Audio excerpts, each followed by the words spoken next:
Hola hermanos, es un gozo continuar con ustedes reflexionando sobre la primera epístola del apóstol San Pedro. La primera vez vimos cómo Dios es el que toma la iniciativa de salvar, como su hueso Santo Espíritu que trabajó para apartarnos, cortarnos del mundo y nos guió a obedecer, quiere decir a obedecer el arrepentimiento, la fe en el Señor Jesús y el bautismo, que fuimos limpios en la sangre de Cristo y que nacimos de nuevo por la resurrección de Jesucristo de los muertos. Y dice que lo que motivó a llevar a cabo todo esto es la misericordia de Dios. Y siempre es bueno tener presente cuál es la diferencia entre el amor de Dios y la misericordia de Dios. Son dos palabras que aparecen mucho en el Nuevo Testamento, hablando de la actitud de Dios hacia nosotros, su amor y su misericordia. Es bueno saber la diferencia. La diferencia es que Él nos ama porque Él es amor, porque Él es el autor de nuestra vida. El valor, el primer gran valor de nuestra existencia humana es que somos creación de Dios. Somos criaturas del que hizo los cielos y la tierra y no nos creó en vano, nos creó con el más alto propósito.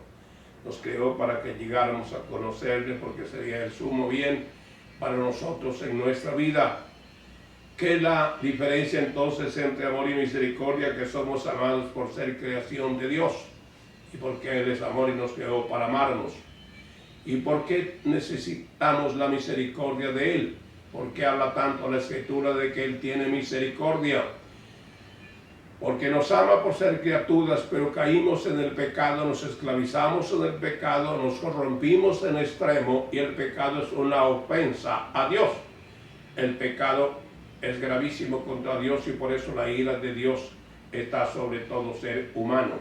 No hay ni uno solo sobre el que no haya estado la ira de Dios, inclusive con el único inocente que hubo en la tierra. Toda la ira de Dios cayó sobre él por causa de nuestros pecados. Por causa de que somos creación de Dios, nos ama y por causa de ser pecadores, su ira está sobre nosotros. Pero su amor no cambia, sigue teniendo el propósito de amarnos y por eso envió a Cristo para rescatarnos con su sangre. Lo que explica la ira es que Él cargó con nuestros pecados y que recibió el castigo de esos pecados, y entonces se cumple la palabra de uno de los profetas que dijo: los amaré de pura gracia porque mi ira se apartó de ellos. Se apartó de nosotros, pero porque cayó sobre Cristo. Si no hubiera caído sobre Cristo, entonces tenía que caer sobre nosotros, sobre aquellos que voluntariamente rechazan a Cristo. El llamado de Dios al arrepentimiento y a la fe en Él y a seguirle, pues un día la ira de Dios caerá sobre ellos, sea que lo crean o no lo crean. Ahora vamos a leer los versículos 4 hasta el 10, hasta el 9, que dicen,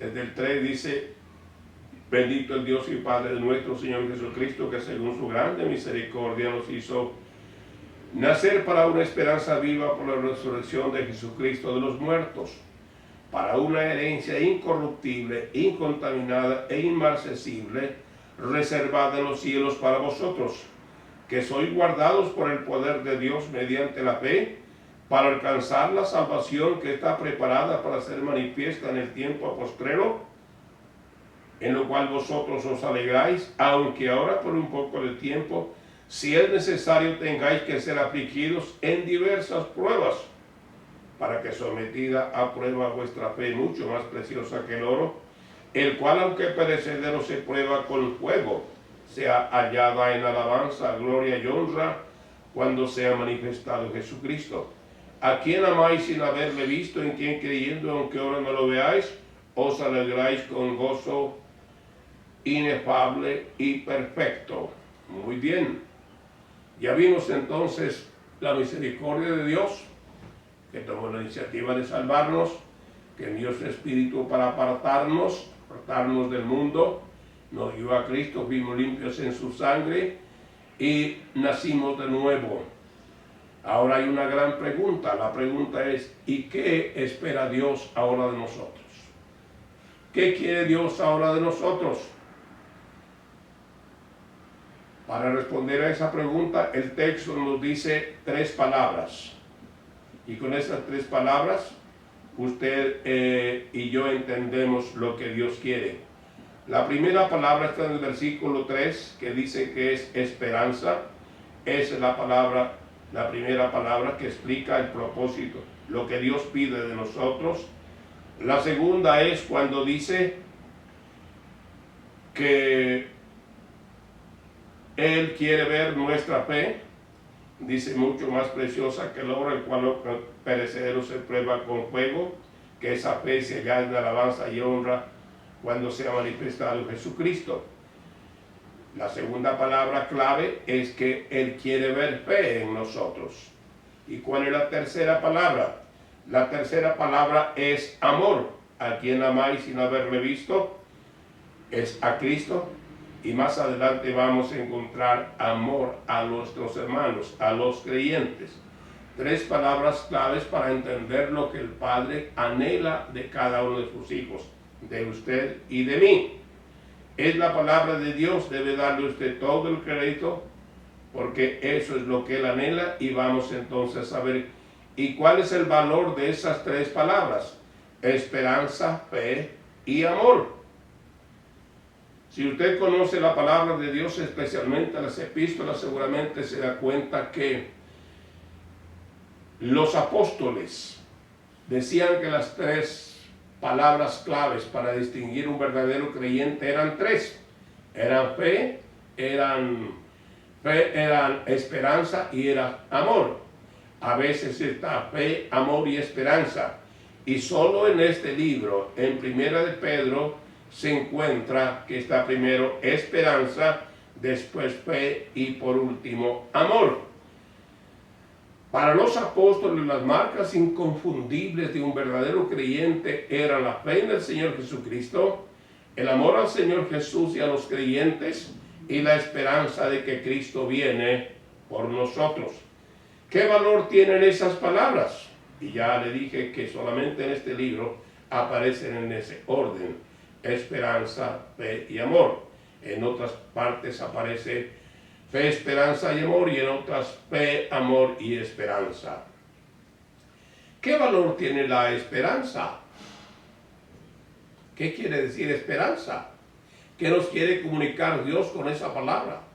Porque es una palabra que se repite muchísimo, muchísimo en el Nuevo Testamento, especialmente en las epístolas. El valor de la esperanza. ¿Qué es esperanza? Una manera de entender qué es esperanza, lo que Dios nos quiere comunicar con esperanza, es usando una ilustración. Usemos esta ilustración.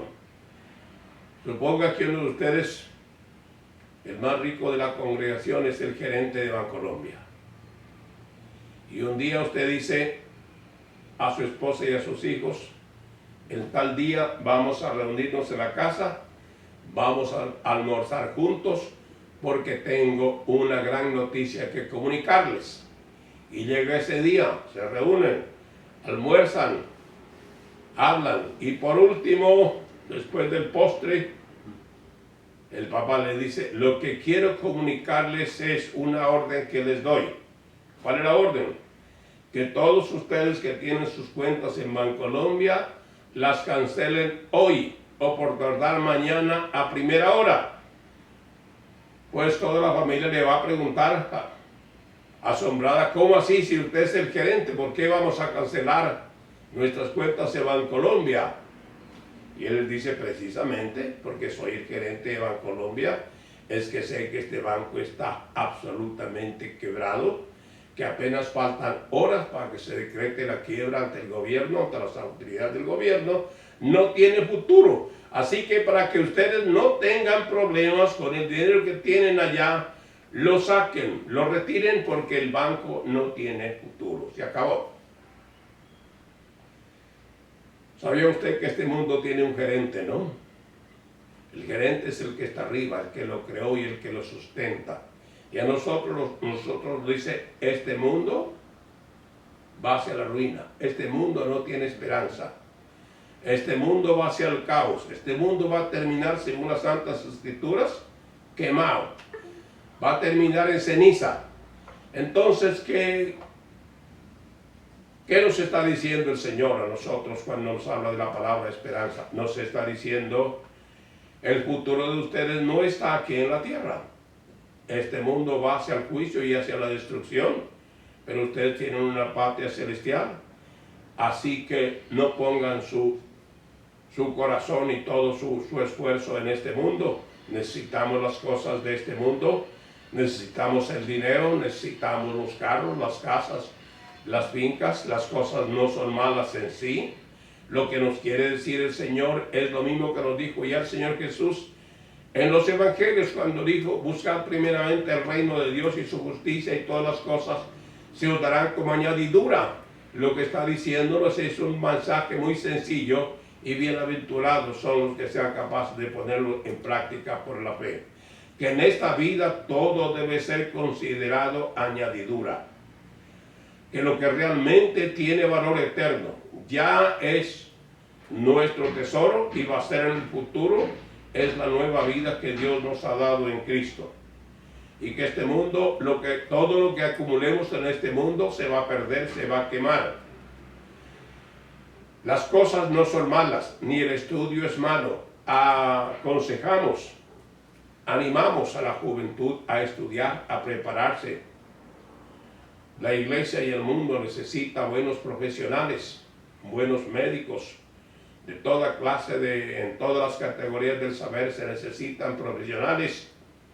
Pero que todo eso debe ser tenido como añadidura, porque esa sabiduría tiene su valor aquí, porque en el reino de Dios hay otra sabiduría, la sabiduría que viene de Dios. Esperanza quiere decirnos entonces: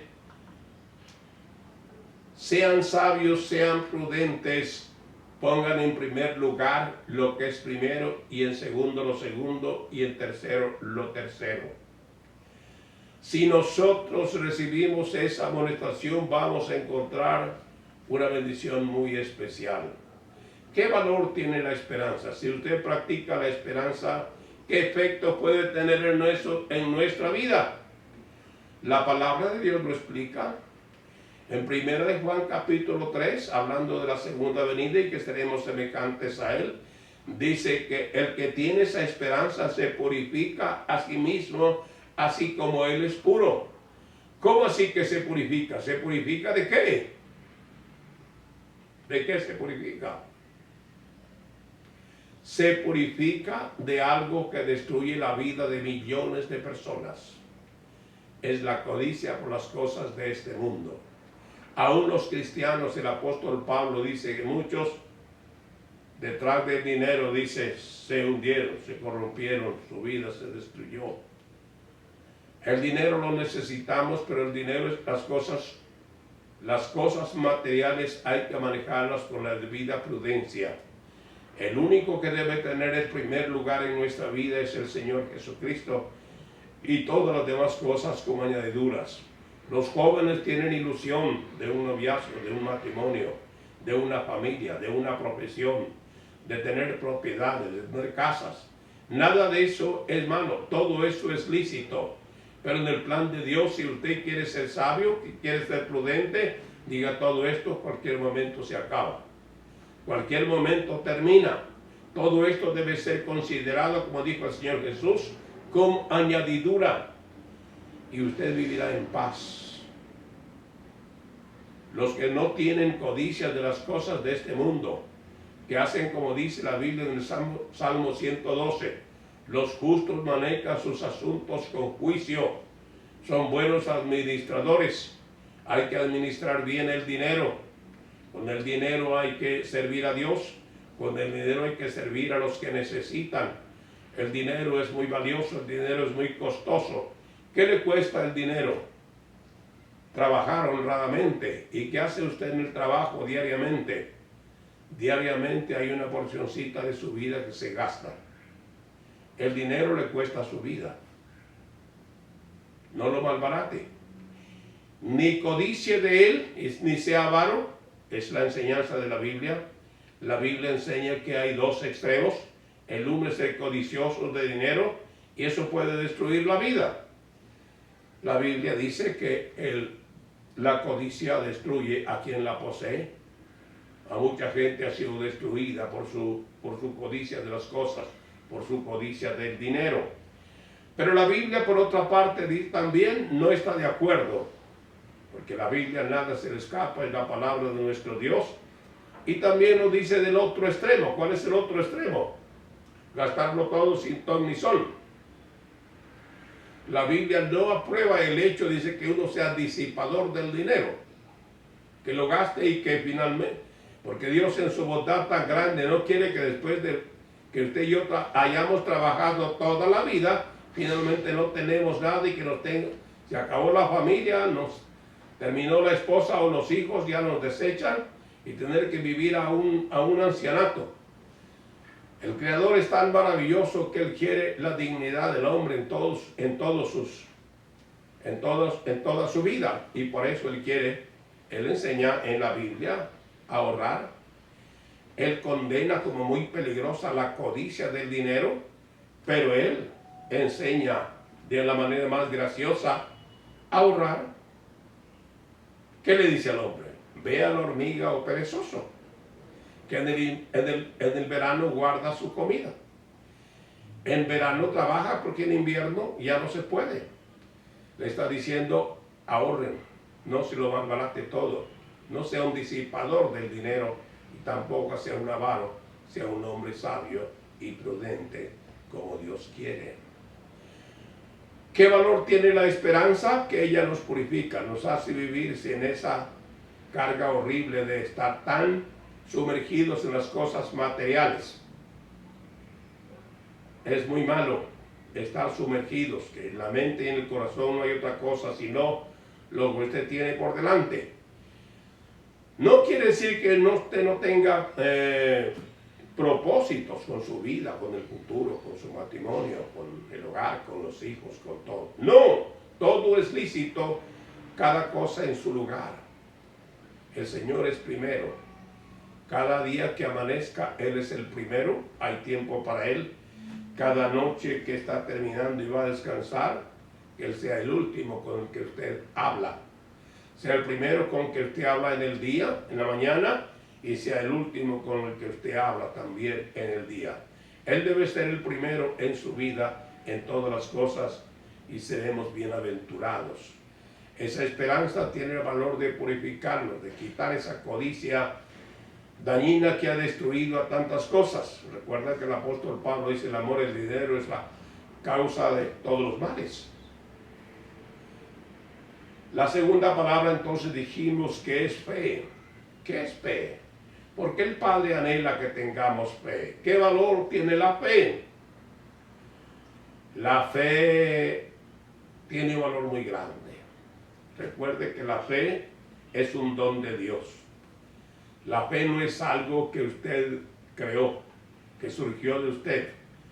La Biblia claramente enseña que Dios nos dio una medida de fe, dice Romanos capítulo 12, conforme a la medida de fe que Dios repartió a cada uno.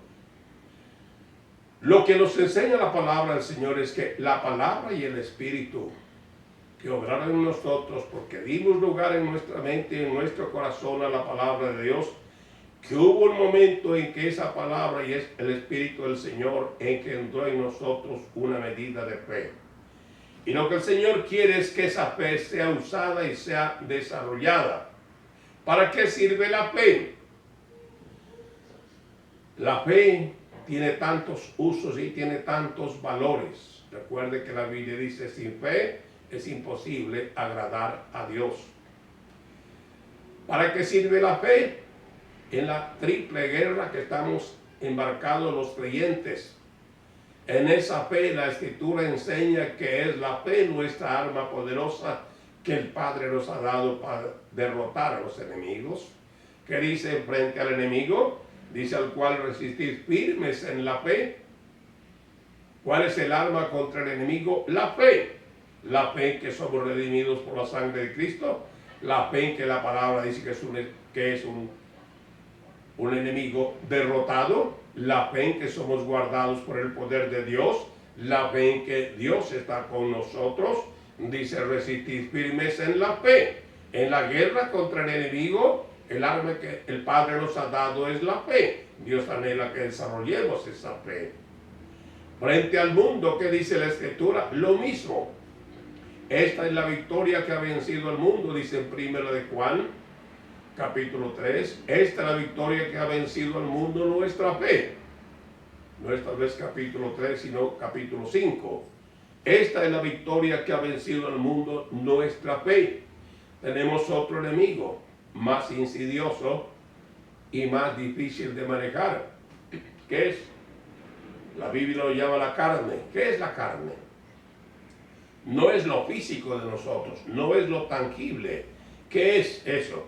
Es una tendencia en el interior de nosotros hacia el pecado. Es un enemigo que está en nosotros. Es un enemigo que nos acompaña continuamente.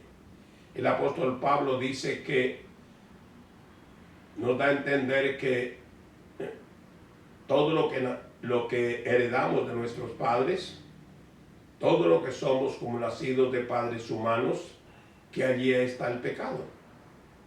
Y que ese pecado tiene una ley. ¿Qué es una ley? Una ley es algo que está obrando permanentemente. Está latente. No lo vemos tal vez, pero está obrando.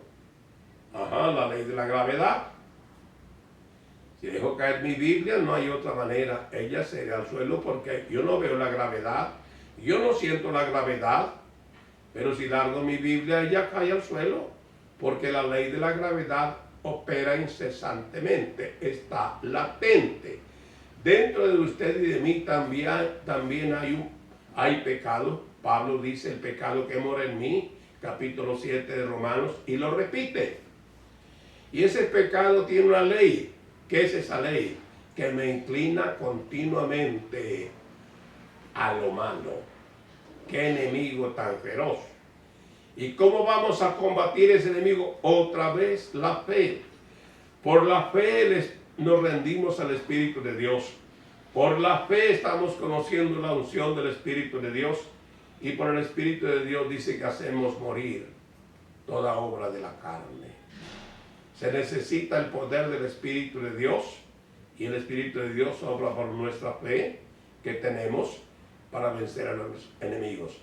Entonces la fe es supremamente valiosa porque es el arma que el Padre nos ha dado para que en esa guerra frente a estos enemigos, el diablo, el mundo y las tendencias a pecar en nuestro interior, a todos esos enemigos les hacemos frente con el poder de la fe, que es un don que Dios ha puesto en nuestro ser. Y la palabra de Dios enseña que esa fe puede crecer, que esa fe puede fortalecerse. Entonces es el tiempo de fortalecer nuestra fe. ¿Cómo se fortalece esa fe?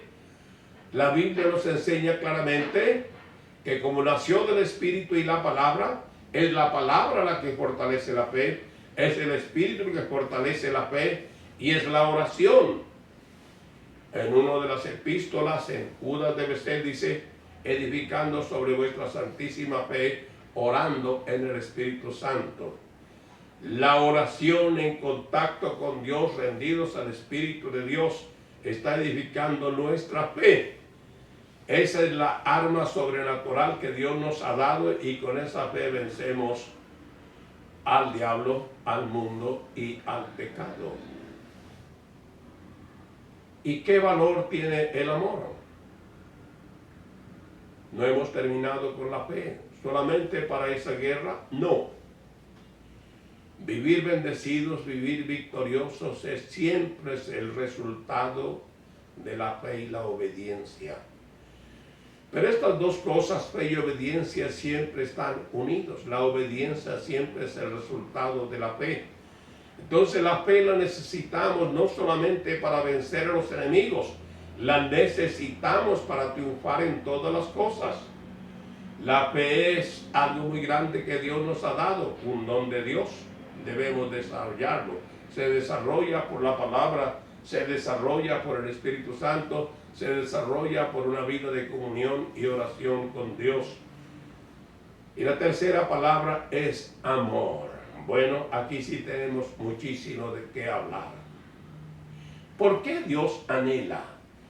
¿Por qué hay un énfasis tan grande en el Nuevo Testamento de que el Padre quiere que tengamos amor? Y no cualquier clase de amor. No el amor que puede producir el hombre, porque ni siquiera es amor. El único y verdadero amor es el amor que proviene de Dios. El amor que Dios derrama en nuestro corazón por su Espíritu. ¿Por qué anhela Él que nosotros tengamos amor? ¿Sabe por qué? Primero, porque si tenemos amor, Él ve en nosotros la imagen de Cristo. Segundo, ¿sabe por qué? Porque Él es un Padre sin igual. Y Él quiere que realmente nos gocemos en esta tierra mientras viene el Señor. Nada hay que haga más completo a una persona. Nada hay que traiga verdadero gozo y paz. El amor nunca está solo. El amor, por ejemplo, es compañero inseparable de la santidad. Así lo muestra la Biblia. Amor y verdadera santidad son inseparables y ambos son producidos por el Espíritu de Dios. La verdadera santidad no la produce el hombre, el creyente, ni por año ni por nada, solamente el Señor. ¿Qué hace el amor? Nos hace muy agradables ante Dios porque es el amor de Cristo. Dios el Padre quiere vernos bendecidos. Seguramente hay muchos padres escuchando esto. Tienen hijos. ¿Qué quiere con su hijo? ¿Verlo triste? ¿Frustrado? ¿Confundido? ¿O usted quisiera verlo alegre? ¿Contento? Y le pregunto, ¿quién es mejor padre? ¿Usted o el que está arriba? El que fue capaz de darnos a Cristo para salvarnos. Dios anhela que tengamos un gozo perfecto. Y el gozo perfecto está en ese amor. Nada hay más satisfecho en este mundo que la persona que está conociendo el amor de Dios. Trae una paz, trae un gozo, trae una satisfacción, hace completo al ser humano. Dios el Padre quiere que tengamos esas tres marcas: la fe, la esperanza y el amor, y aquí se presentan como la esperanza, la fe y el amor. Ahora muy bien, para que usted pueda ver un poco más del valor de estas tres cosas, lo invito para que mire allí en 1 Tesalonicenses capítulo 5, cuando dice: pero nosotros que somos del día seamos sobrios, habiéndonos vestido con la coraza de fe y de amor, y con la esperanza de salvación como yelmo. Búsquelo allí en 1 Tesalonicenses capítulo 5, creo que es el versículo 8, y vamos a ver entonces el valor tan grande. Lo repito, dice: nosotros que somos el día seamos sobrios, habiéndonos vestido con la coraza de fe y de amor, y con la esperanza de salvación como yelmo. Esa es una vida cristiana plena, la vida en que abunda estas tres cosas: la fe, la esperanza y el amor. Así que, mis queridos hermanos, alimenten la fe por la palabra, por el Espíritu y la oración. Hoy tenemos como nunca una oportunidad de orar y buscar la palabra de Dios. Recuerde que Dios anhela que usted mire hacia al reino futuro, que mire hacia que Cristo viene, que no ponga tanto su esperanza en cosas materiales. Esa la necesitamos, pero eso va a terminar. Un día se van a volver ceniza. Miremos al Señor y esperémosle. Amemos al Señor Jesús, que va a ser la próxima lección. Esperamos vernos. Dios le bendiga, mis queridos hermanos.